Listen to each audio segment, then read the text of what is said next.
Good Thursday, everyone. I'm meteorologist Dave Snyder at the National Weather Service with Alaska statewide weather. High pressure is still large and in charge across most of Alaska today, with just the corners of the state experiencing any type of substantial weather.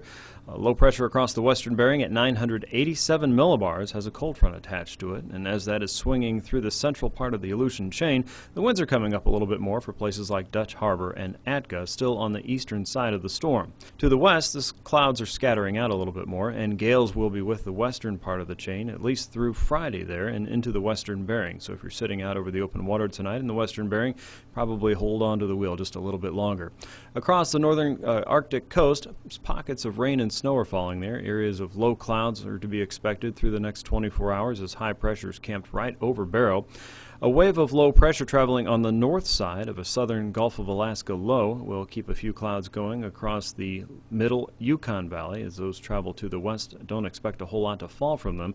You may experience a little more fog across the YK Delta as we head through the night. A cold front still creeping across the chain will stir up some scattered rainfall across the St. Matthew Island waters, down through the Pribilofs, and into places like Unalaska and Dutch Harbor. Most of the Alaska Peninsula should remain dry. You may pick up a few more clouds moving over your region from south to north.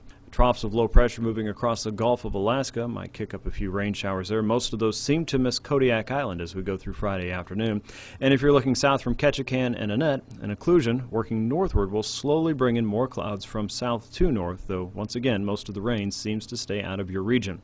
If you're in the interior, you have severe clear, and that looks like VFR flying weather for most of the passes around the Alaska Range, and across the Brooks Range, and even across some of the eastern passes out of Delta Junction. Look for fair weather and very low risk for turbulence or even icing as it goes into the weekend. Saturday's forecast shows the cold front moving across the Bering Sea, reaching the YK Delta. Places like Nunivak Island and Bethel will be looking at a few more clouds, but the frontal boundary is breaking up as it runs into that stable area of high pressure that's still being invaded by a few areas of low pressure across south central Alaska.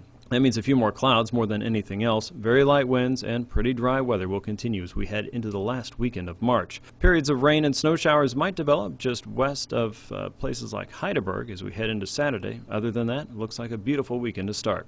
With Alaska statewide weather, I'm meteorologist Dave Snyder.